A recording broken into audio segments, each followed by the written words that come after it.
แดดดีขนาดมื้อนี้แดดดีนี่กำลังสิออกบ้านบ่ได้ออกบ้าน2 มื้อนะเจ็บขิงไหมปวดตกรถลมเปิดประตูออกไปประตูนี่ครับจอดบ้านทักเจ้าไปมือสโนแบงง่ายหัวกับดอกตกรถโอ้แต่ว่าเจ็บปวดขิงเพราะว่าตกแล้วเอาแขนโผล่จ้องประตูไว้ร่างกายตัวเองพัดหนักเลยนะแล้ววันนี้มันเจ็บได้บ่นี่มามือที่ซ่องมามือทวิตบ่เจ็บมือที่ซ่องมาโอ้เจ็บลุกบ่ขึ้นไหม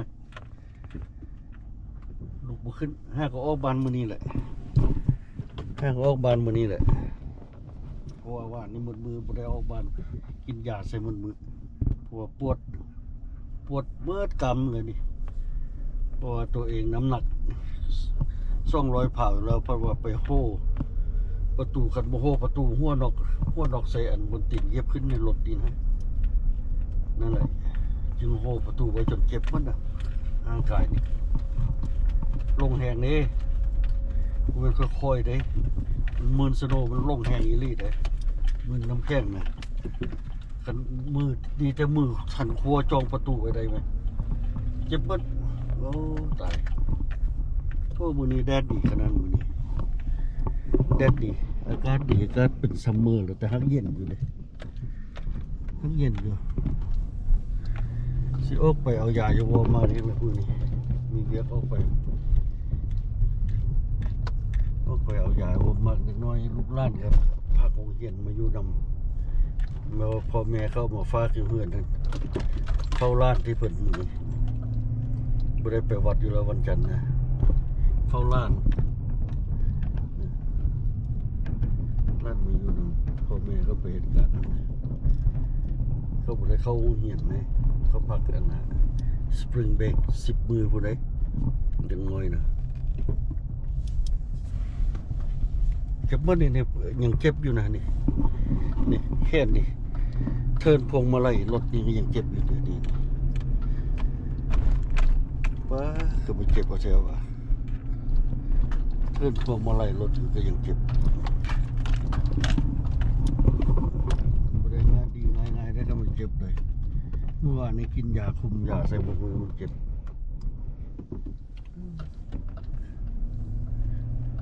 อากาศสุดดีตอนนี้นะบุมีแล้วอากาศแต่ฮักเย็นอยู่เลยสุดงามขนาดอากาศเดี๋ยวนี้อลาสก้าเริ่มงามแล้วเบิ่งไปน้ำพี่น้องเบิ่งไปน้ำกันงามแล้วอากาศอลาสก้ายามนี้คันแดดออกมาในนี้โอ้งามอุ่นยืนตากแดดก็อุ่นแต่อุ่นผสมเย็นนะจักสิวานะได้หรืออุ่นอยู่เลยแดดออกมีแสงแดดออกมาแล้วมันอุ่นโลดแต่มันยังมีความเย็นประกอบอยู่นะจักสิวาได้ละทั้งเย็นทั้งอุ่น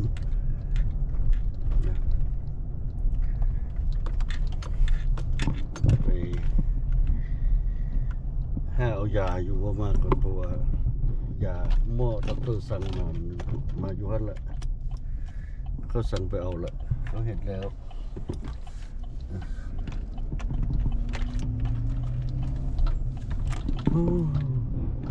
สิฮอดฤดูกาลไปตึกเบ็ดแล้วเด้นี่เอาดอเอาคัมมิ่งแล้วปีนี้เบิ่งสิทายให้เบิ่งเด้อพี่น้องสิทายให้เบิ่งวิสาตึกเบ็ดตึกปลาแซลมอนอลาสก้านี่เด้ปลาแซลมอนเด้number 1ปลาแซลมอนแหละ number 1แหละแซลมอนอลาสก้านะโอ้โหไปตึกเอาโอ้ยโอเคสิได้เอาหนังสือที่ไปให้อันน่ะนั่นเซ็นก่อนโอ้พอดีแหละขึ้นออกนี่เอาพรักซี่นี่ไปให้อันน่ะอันกรมประมงเขาเซ็นก่อนโอเคออกจากตลาดก่อนสิไปให้กรมประมงเขาเซ็นก่อน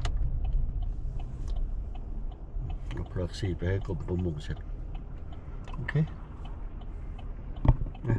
วันนี้สโนว์โมบิลเก็บละบุมีสโนว์แล้วยังเอาขึ้นมาโซอยู่นี่ถ้าเดินล่างรถมอนี่เนี่ยสโนว์โมบิล บ่มีสโนว์ขี่แล้วเอาไปเก็บบอลหรือจังได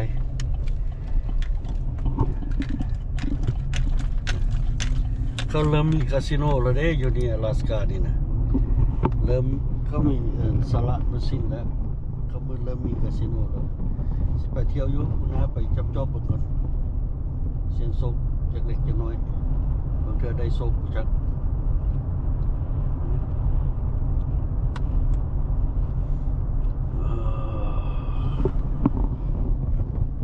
ตลาดละนี่มางานอยู่ตลาดบ่มากนะเพิ่นสั่งซื้อเมี่ยงซื้อข้าไก่ว่าซั่นซื้อข้าไก่ใหญ่ซื้อข้าไก่กับยังไงเพิ่นข้าวจี่อยากกินข้าวจี่นะครับของลาวอยากกินของอเมริกาโอเคนี่ตลาดบ่มากมีหมดทุกอย่างอยู่นี่ก็ได้เข้าไปงานอยู่บ่มากนี่ก่อน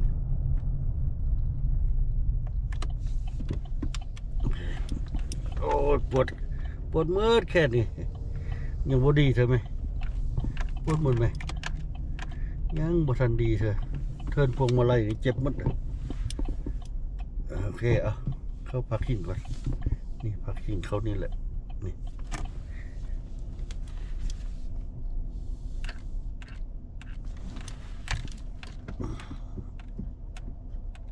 อุ๊บเกือบทำโอเคไปโอเคพอละลดราคาลงละทุ่ง$8สุพอราคามันลดราคาค่าไก่มันบ่งามปานใดสุดนี้นี่มาหาเราซื้อเครื่องนี่ได้ข้าวจอกข้าวจีได้ค่าไก่เดี๋ยวไปซื้อน้ำอันนี้กันซื้อน้ำกินนิด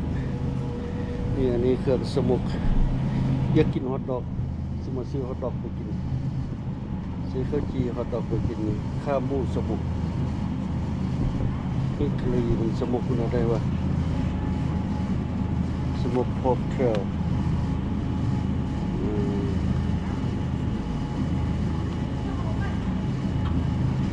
ถ้ามันบดสมุกนี่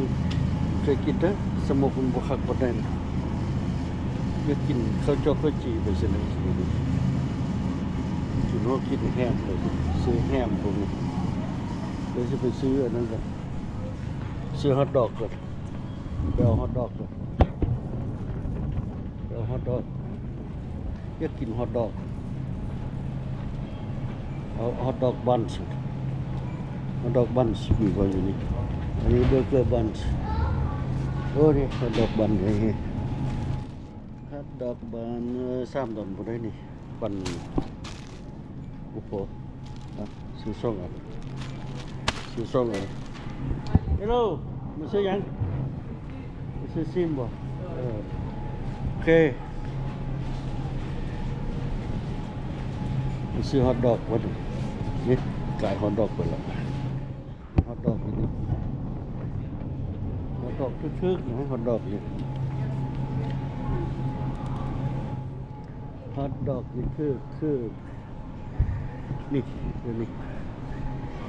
อันละดอนปลายนึงนะอันดอนปลายมันดาเลยบ่ทึกเหรอไปฮอทดอกไปเบิ่งเนี่ยครับ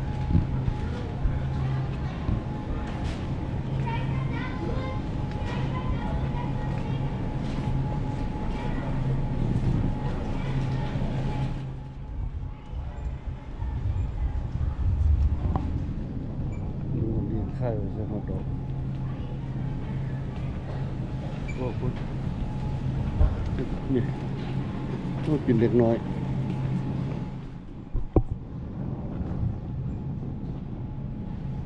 ซื้อฮอทดอกก่อนอยากกินฮอทดอก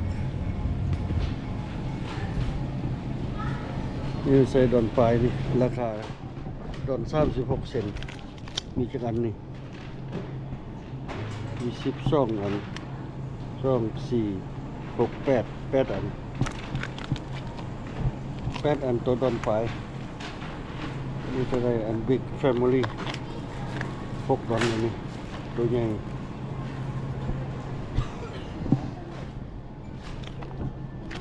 เดี๋ยวซ้ำอันนี้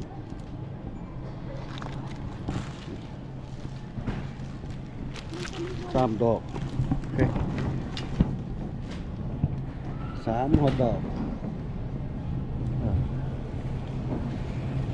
ซื้อนี่ให้ร้านมากิน spicy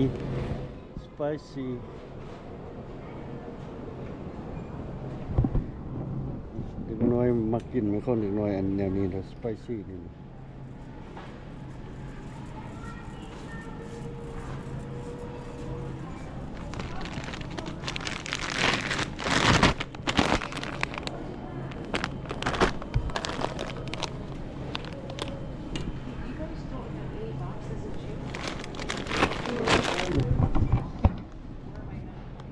เด็กน้อยมากินข้าวเผ็ดๆนี่เด็กน้อยไม่กล้าเลย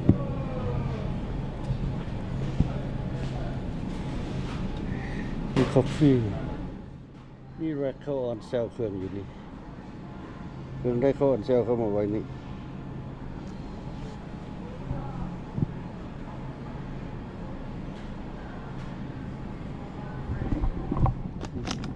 เอาน้ำก่อนเอาน้ำก่อน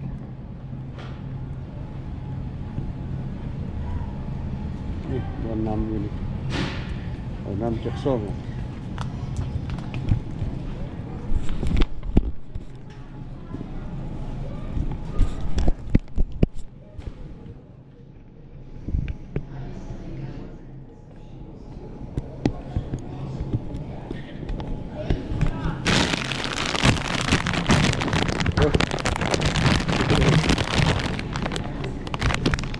เอาน้ำขึ้นรอก่อนน้ำนี่ก็แพงเลยน้ำนี่ก็แพงแล้วเคสหนึ่งนะ6 ดอนปลายแล้วเคสหนึ่ง6 ดอนปลายแล้วน้ำก็ได้น้ำขึ้นรอก่อน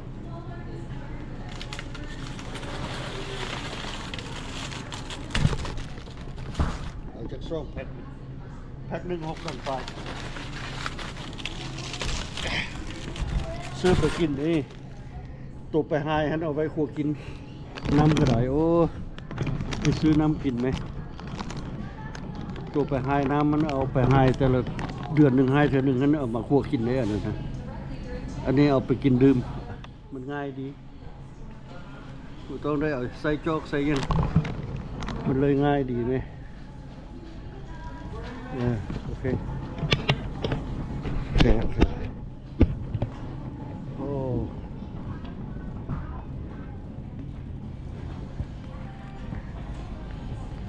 มันเช็ดให้ร้านก่อน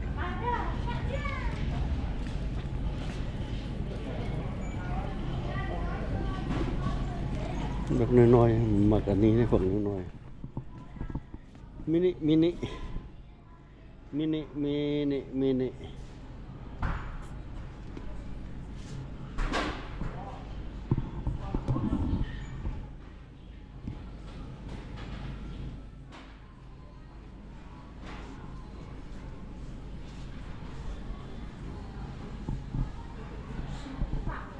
วันมินิดูบักน้อยๆเหมือนบักอันขนมอันนี้นี่นะมินินะบ่อยากได้อันใหญ่นะที่บ่มินิบ่มีช็อกโกแลตแฟมิลี่ไซส์ตัวใหญ่อันนี้อยากได้ตัวน้อย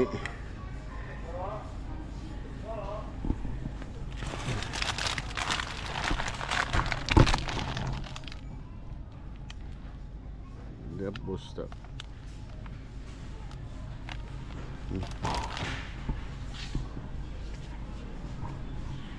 อยากได้ตัวน้อยใช่ปะตัวน้อย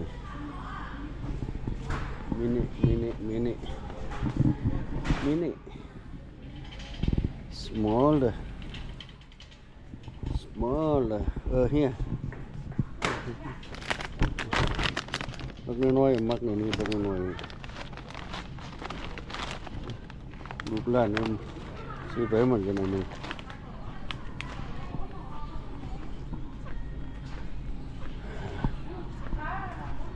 นั่งอันนึงโอเคบ่ได้ถ่ายคลิปเลยมื้อนี้อาศัยถ่ายคลิปมาโลตลาดนี่แหละให้เบิ่งแม่ยังมื้อนี้คอนพอบสตรอเบอรี่ส้มดอนคอนพอบ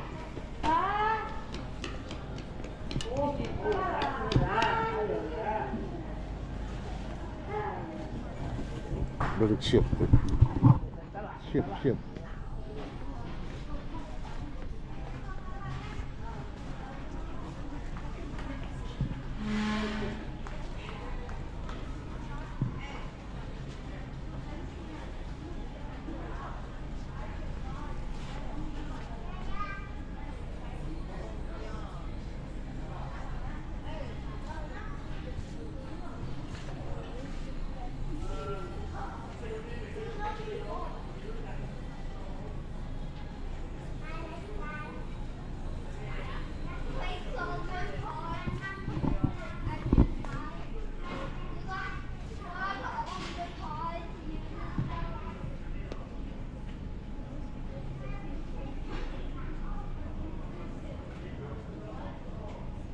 แพงไหม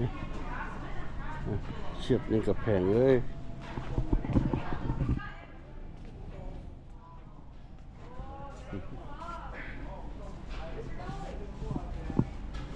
อันนี้12 ดอล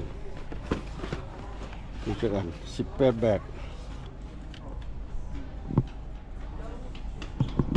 โอเคไปว่ากันไปขึ้นเครื่องละเครื่องขึ้นซื้อเอามาเลยวันนี้สิไปเซ็นหนังสือกันบ่ดิไปหาเซ็นหนังสือกันโอ้ดื้อไหม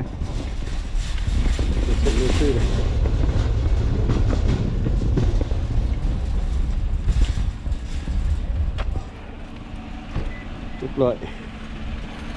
เรียบร้อยไปหาเซ็นหนังสือเอกสารก่อนสิเอาเอกสารตึกเบ็ดไปเซ็นกันเอกสารการตึกเบ็ดไปเซ็นกรมประมงเขาเตรียมตัวเลยพอเราดูการตึกเบ็ดมาฮอดละไปเซ็นเอกสารของกรมประมงเขากันโอเคไปเลยแล้วบ่ดินี่เอกสารก็เตรียมไว้นี่ละแม่นบ่ได้เบิ่งกันอย่าเอกสารเตรียมไว้นี่ละเซ็นละเรียบร้อยเฟี้ยวแล้วเรียบร้อยอย่าเดี๋ยวเสร็จเฟี้ยวแล้วเอาไปเซ็นเขาเท่านั้นเอาไปเซ็นอยู่กรมประมงโอเคไปขนาดบิดเท่ามือนี้กับไปเซ็นหนังสือนะโอ้ยมันรถไล่เลยมือนี้นะทราฟิกอยู่ติดบนนั้นติดบนนี้อยู่เซ็นมันก็ฮอตได้โดนแล้วเด้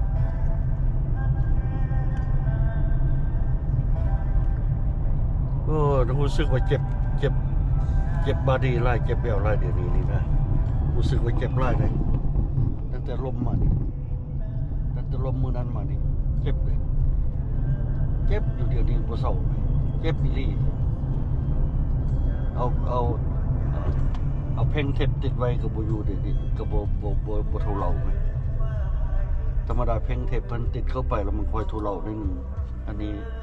ฟังเบิ่งจาก2-3 มื้อเซนสิไปหาด็อกเตอร์มันเจ็บแห้งนะมันลมอีหลีนี่แหละตกอีหลีเนี่ยยานซอมติงมันอันนี้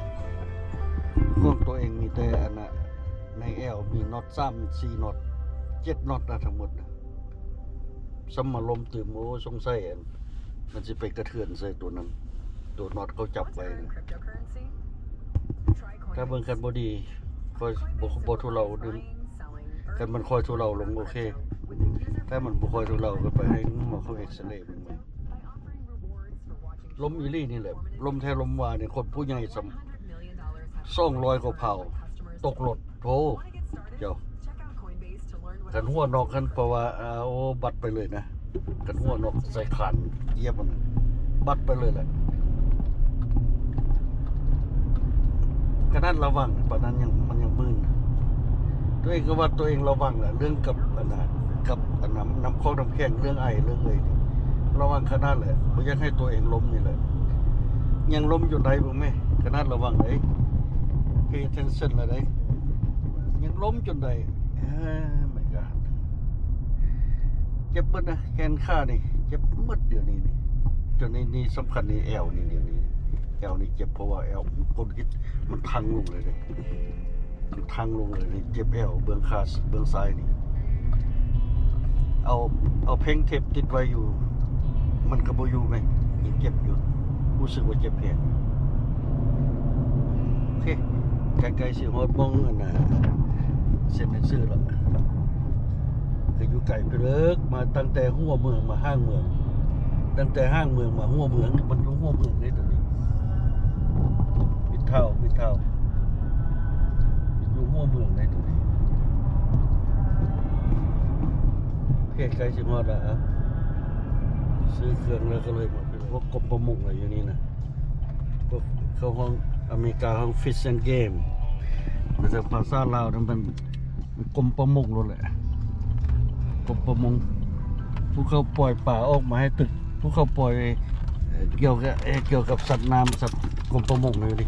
นี่เห็นไหมนี่บิลดิ้งตัวนี้มันมืดแหละทั้งลันติ้งทั้งยิงสัตว์ทั้งตึกเบ็ดอยู่นี่มืดเนี่ยทั้งตึกเบ็ดทั้งhunting fishing hunting อยู่นี่หมด tracking อยู่นี่หมดโอเคไปเข้าไปไหนนี่แหละกรมประมงนี่ ready to fishing now เรียบร้อยละแล้วหมดทุกอย่างแล้วบัดนี้บ่ต้องเวอรี่ฮอดมือตึกเบ็ดไปเลยฮอดมือตึกเบ็ดไปเลยเฮาเรียบร้อยหมดแล้วบัดนี้โอเค yeahไปนี่แหละกรมประมงมาเส้นกรมประมงนี้หมดนี่รูปสัตว์รูปยังติดเต็มนี้กรมประมงเขาโอเคไปเสร็จแล้วเรียบร้อยไปกลับบ้านบ้านดิจะไปเอาแหงกลับบ้านงานปาร์ตี้นี่ดิไปหาโลติดสติ๊กเกอร์ยังไปอีกมองหนึ่งอยู่ติดมาแล้ว2 โมงยังไปอีกมองหนึ่งอยู่ไปตลาดเอเชียอยู่มอเตอร์วิวติดสติ๊กเกอร์เพราะว่าโฆษณางานเดือนหน้าเลยงานเล่านิวเยียร์ที่บอกลาวนิวเยียร์ปารีสไปเด้อไปมวนสมมุติซื้อน้ำกันเด้อไปเห็นจะน้อยสิไปลงใส่ Facebook ลงออก Facebook ไว้ให้ไปมวนซื้อน้ำกันในงานปีหนึ่งมีเท่านึงได้ลาวนิวเยียร์ปาร์ตี้โอเคในเอพริลวันที่12 7 โมง 1 โมงโอเคไปมวนซื้อน้ำกันเด้อไปเบิ่งคลิปไปเบิ่งคลิปนี่ไปมวนซื้อน้ำกัน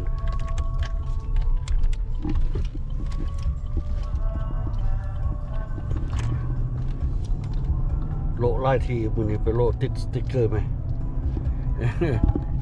โลติดสติ๊กเกอร์ไปตลาดเลยโลติดตามตลาดเอเชียนี่แหละตลาดลาวบ่ตลาดยิ่งบ่นี่โลติดไปโคตรติดตะบ่เจ้าไปอากาศคักหลายอากาศนี่คักหลายอากาศแจ้งคักซัมเมอร์ไหมซัมเมอร์แล้วไหม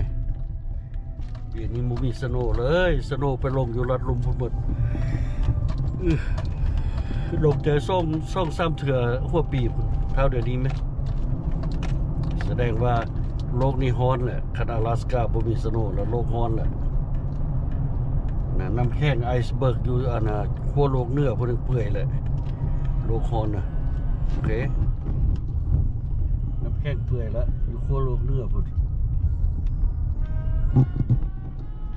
เพราะว่ามันมีสโนว์เนี่ยธรรมดาสโนว์ยามนี้ยังมีบักไล่ไหมเดือน3นี่บ่มีเลยตั้งแต่เดือน2มาบ่มีสโนว์เลยไหมโอเคไปโมนี่ขับรถจังได้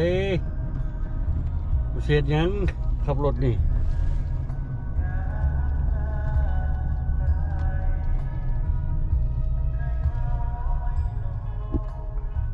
ข ขับรถได้เชือกไปเชือกมาอยู่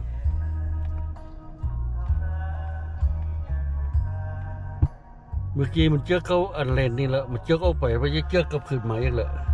โอ้รถคันนี้โอ้เสียดายเลยเนาะถ้าเขามายังครับ V6 อีกไปโดนยังมาดิโดนเขาต่ำคนมาว่าหรือยังไง